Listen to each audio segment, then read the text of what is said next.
வணக்கம். தினமலர்.com இரவு 8 மணி செய்திகள். முக்கிய நிகழ்வுகள்.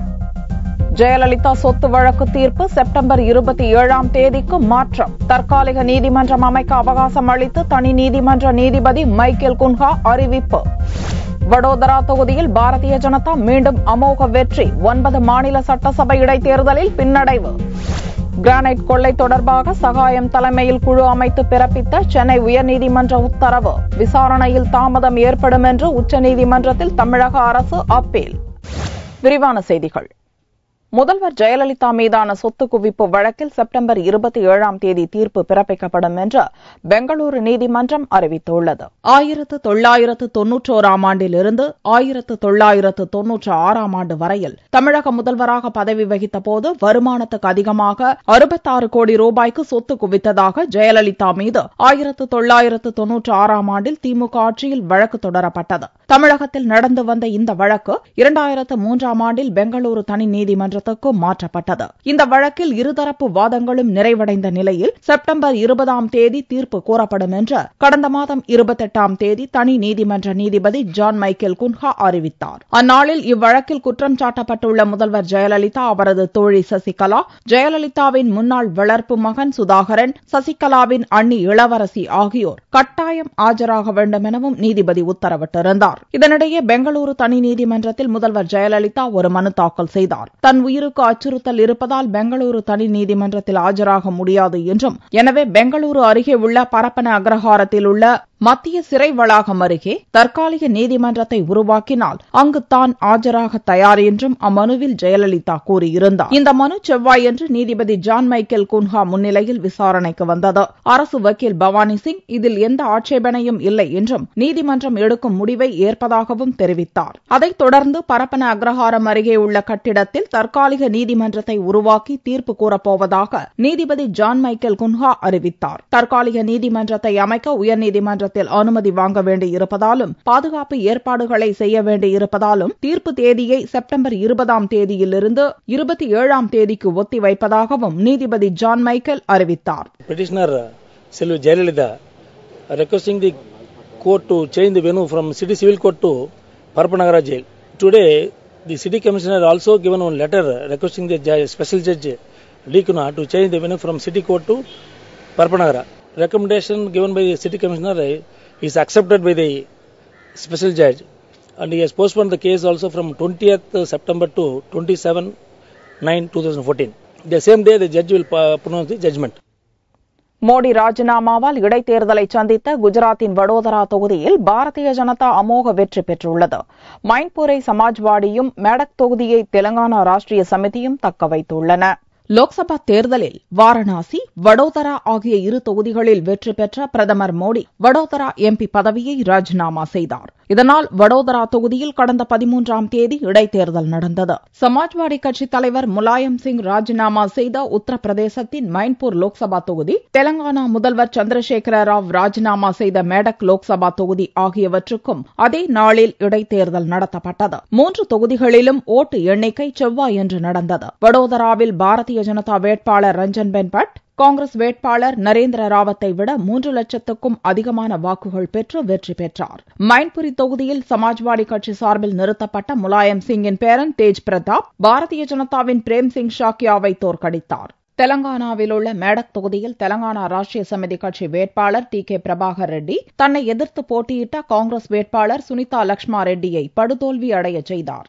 3 லோக்சபா தொகுதிகளையும் அந்தந்த கட்சிகளே தக்க வைத்துள்ளன. 3 தொகுதிகளிலும் வெற்றி பெற்றுள்ள கட்சிகள் அந்தந்த மாநிலங்களின் ஆளும் கட்சிகள் என்பது குறிப்பிடத்தக்கது.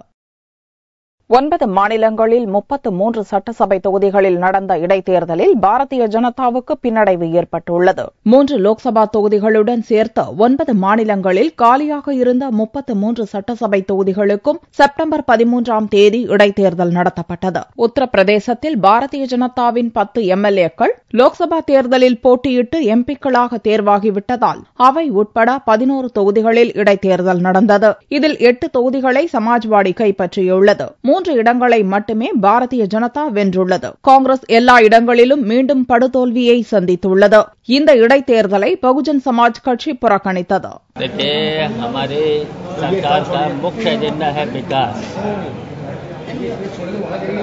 और विकास को लेकर के हम लोग इस चुनाव में गए थे जनता के बीच में, तो जनता ने विकास के बल पर समाजवादी पार्टी को वोट दिया है, इसलिए समाजवादी पार्टी की ऐतिहासिक जीत हुई है.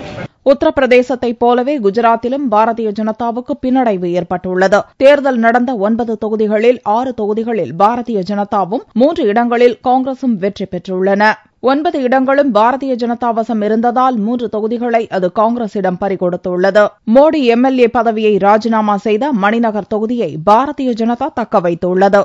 பாரதிய ஜனதாவின் கோட்டையாக விளங்கும் ராஜஸ்தானில் இடைத்தேர்தல் நடந்த 4 சட்டசபை தொகுதிகளில் 3ஐ காங்கிரஸ் கைப்பற்றியுள்ளது. ஒரு தொகுதியில் மட்டுமே பாரதிய ஜனதா வெற்றி பெற்றுள்ளது. இந்த 4 தொகுதிகளும் பாரதிய ஜனதா வசம் இருந்தவைத்தான். 4 எம்எல்ஏக்களும் எம்பிக்களாக வெற்றி பெற்றதால் இடைத்தேர்தல் அறிவிக்கப்பட்டது.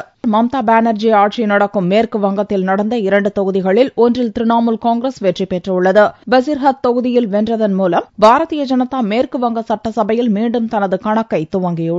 இதற்கு முன் 1999ஆம் ஆண்டு தேர்தலில் திரிணாமுல் காங்கிரசுடன் கூட்டணி அமைத்தபோது ஒரு இடத்தில் பாரதிய ஜனதா வெற்றி பெற்றிருந்தது.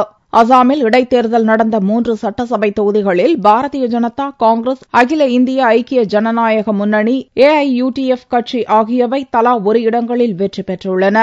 திரிபுராவில் ஒரு தொகுதியில் மார்க்சிஸ்ட் வேட்பாளரும், சிக்கிமில் ஒரு இடத்தில் சுயேட்சை வேட்பாளரும், ஆந்திராவில் ஒரு தொகுதியில் தெலுங்கு தேசம் வேட்பாளரும் வெற்றி பெற்றுள்ளனர். சத்தீஸ்கரில் தேர்தல் நடந்த ஒரு தொகுதியில் மட்டும் முடிவு அறிவிக்கப்படவில்லை.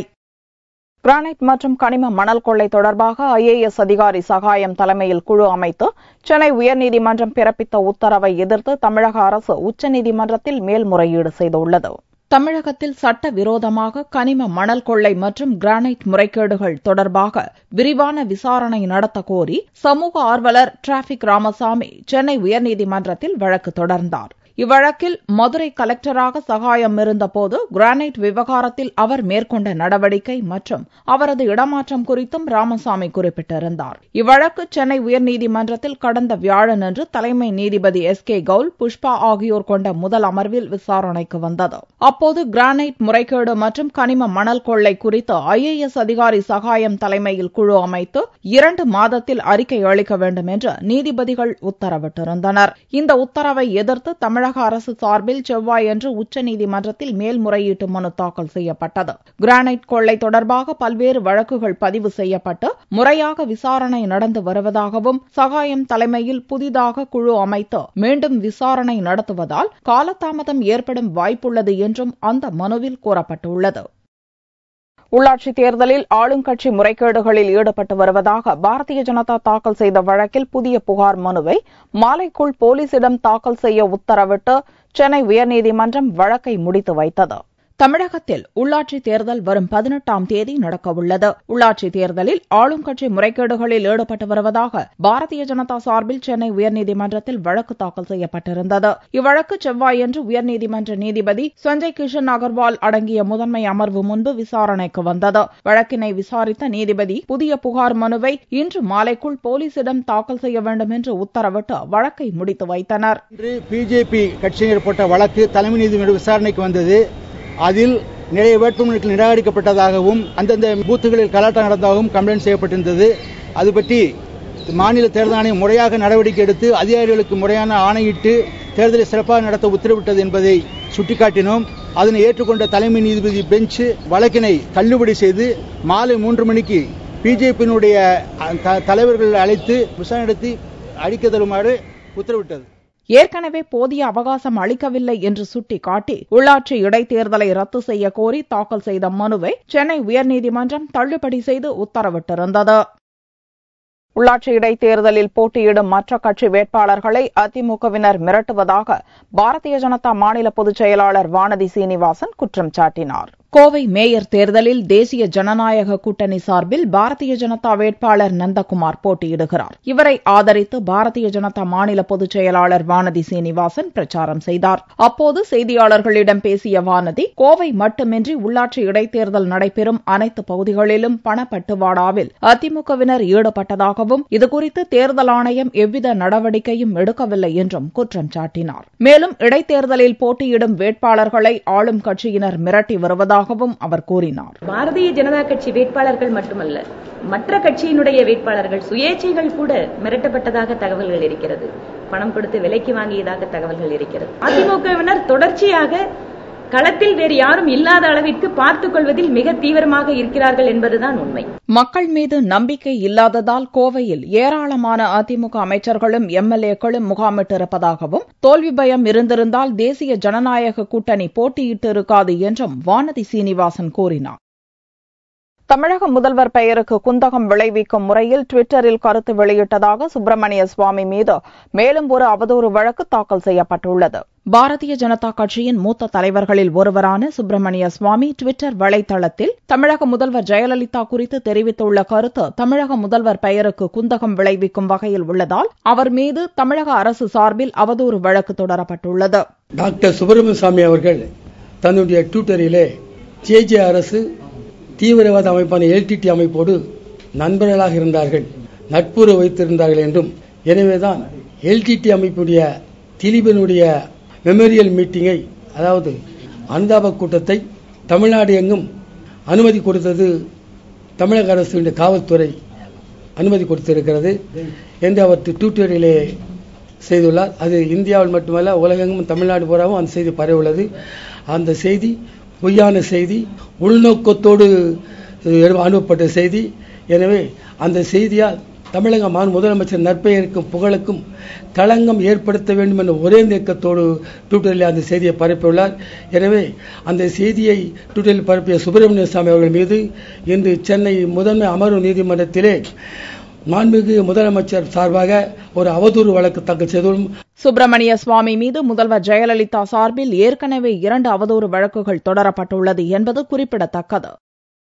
புதிய காற்றழுத்த தாழ்வு பகுதி காரணமாக வட மாவட்டங்களில் ஒரு சில இடங்களிலும், தென் மாவட்டங்களில் ஓரிரு இடங்களிலும் இடியுடன் கூடிய மழைக்கு வாய்ப்புள்ளதாக சென்னை வானிலை மையம் தெரிவித்துள்ளது. சென்னை மண்டல வானிலை ஆய்வு மைய இயக்குநர் ரமணன் செவ்வாயன்று செய்தியாளர்களை சந்தித்தார். ஒடிசாவை ஒட்டியுள்ள வங்கக்கடல் பகுதியில் புதிய காற்றழுத்த தாழ்வு பகுதி உருவாகியுள்ளதாகவும், இதனால் கடந்த 24 மணி நேரத்தில் வட மாவட்டங்களில் நல்ல மழையும், பிற மாவட்டங்களில் ஓரிரு இடங்களில் மழை பெய்ததாகவும் ரமணன் தெரிவித்தார். அடுத்த 24 மணி நேரத்தில் வட மாவட்டங்களில் ஒரு சில இடங்களிலும், தென் மாவட்டங்களில் ஓரிரு இடங்களிலும் இடியுடன் கூடிய மழைக்கு வாய்ப்புள்ளதாகவும் ரமணன் கூறினார். ஒரிசாவை ஒட்டியுள்ள வங்க கடல் பகுதியில் ஒரு புதிய காற்றழுத்த தாழ்வு பகுதி உருவாகியுள்ளது. இதன் காரணமாக கடந்த 24 மணி நேரத்திலே கடலோர ஆந்திரா மற்றும் ராயல்சீமா பகுதிகளிலே அநேக இடங்களில் மழை பெய்துள்ளது. தமிழகத்தை பொறுத்தவரை வட கடலோர மாவட்டங்களில் நல்ல மழை பெய்துள்ளது. எஞ்சிய மாவட்டங்களை பொறுத்தவரை ஒரு இரு இடங்கள் மட்டுமே மழை பெய்துள்ளது.